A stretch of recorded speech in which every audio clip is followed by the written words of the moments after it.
कंगा उठाकर देखा और हाथ में बालों का एक और गुच्छा आ गया।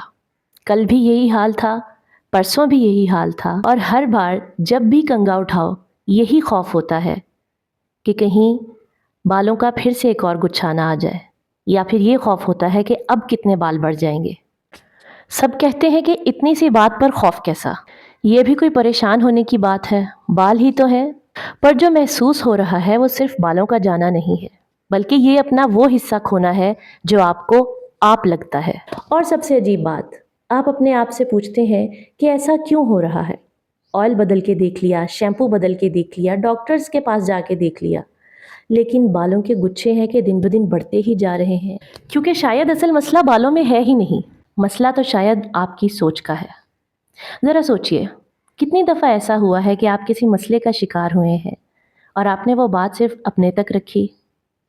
आपको कोई परेशानी लाहक है, घरेलू तनाव है, कारोबार की परेशानी है, आपने किसी से कुछ भी नहीं कहा ताकि दूसरे परेशान ना हो। क्या ये मसला उस वक्त से तो नहीं है जब से आपने ये सोचना शुरू किया है कि मुझे किसी से कुछ भी नहीं कहना, अपनी बात अपने तक रखनी है और ऐसे ही चुपचाप रात को सो जाना। शायद उसी वक्त से ये गुच्छे पड़ने लगे हैं, बाल गिरने लगे हैं। ये कोइंसिडेंस नहीं है, क्योंकि ज़हन और जिस्म अलग अलग नहीं है। ये एक ही कहानी के दो पन्ने हैं। जब ज़हन नहीं बोलता तो जिस्म इजहार करता है, अपनी ज़ुबान में इजहार करता है, नींद उड़ा के, जिस्म की थकन की सूरत में, या बाल गिराने की सूरत में, और कभी जिल्द की बेरौनकी की सूरत। जिस्म के अंदर एक पैगाम पहुंचाने का निज़ाम होता है, और जब ज़हन महीनों तक कोई बात अपनी हद तक महदूद रखता है तो जिस्म उसका अपनी ज़ुबान में इजहार करता है। और हो सकता है ये सुनते हुए आपको याद आ रहा हो कि कब आपने अपनी कौन सी ऐसी बात छुपाई, या कब आपने अपनी परेशानी की बात छुपाना शुरू की, और कब ये मसला निकल आया।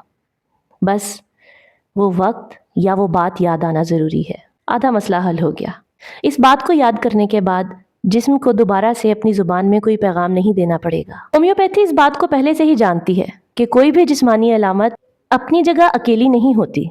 बाल गिरना सिर्फ एक हेयर प्रॉब्लम नहीं है, बल्कि ये इस बात की अलामत है कि जिस्म के अंदर कुछ चल रहा है जो कि तवज्जो मांग रहा है। इसीलिए इलाज भी सिर्फ बाहर से नहीं होना चाहिए, जिस्म के अंदर के तवाज़ुन को ठीक करना पड़ता है ताकि जिस्म को दोबारा ये पैगाम ना देना पड़े। तो एक छोटा सा काम कीजिए, आज रात सोने से पहले अपने आप से एक सवाल पूछिए, आज सारे दिन में ऐसी कौन सी बात है जो मैंने अपने तक रखी और उसने मुझे बहुत ज़्यादा परेशान किया। जवाब किसी को बताना ज़रूरी नहीं, बस इसको अपने सामने मान लेना ही काफ़ी है कि हाँ, ये बोझ अभी तक मौजूद है। यही पहला कदम होता है जिस्म को वापस सुकून देने का। और यही वजह है कि भरोसा सिर्फ ऑयल या सीरम नहीं देता, ये जिस्म के अंदर का तवाज़ुन होम्योपैथी से संभालता है, जहन का बोझ NLP और CBT से हल्का करता है, और बाहर से जिल्द और बालों को वो देखभाल देता है जो अंदर के सिस्टम को भी सुकून दे, अंदर के सिस्टम को सपोर्ट करे, ना कि हार्मोनल इम्बैलेंस क्रिएट करे। क्योंकि जब तक दोनों तरफ ख्याल ना रखा जाए, यानी जहन और जिस्म का ख्याल ना रखा जाए, तो सिर्फ एक तरफ का इलाज अधूरा रह जाता है।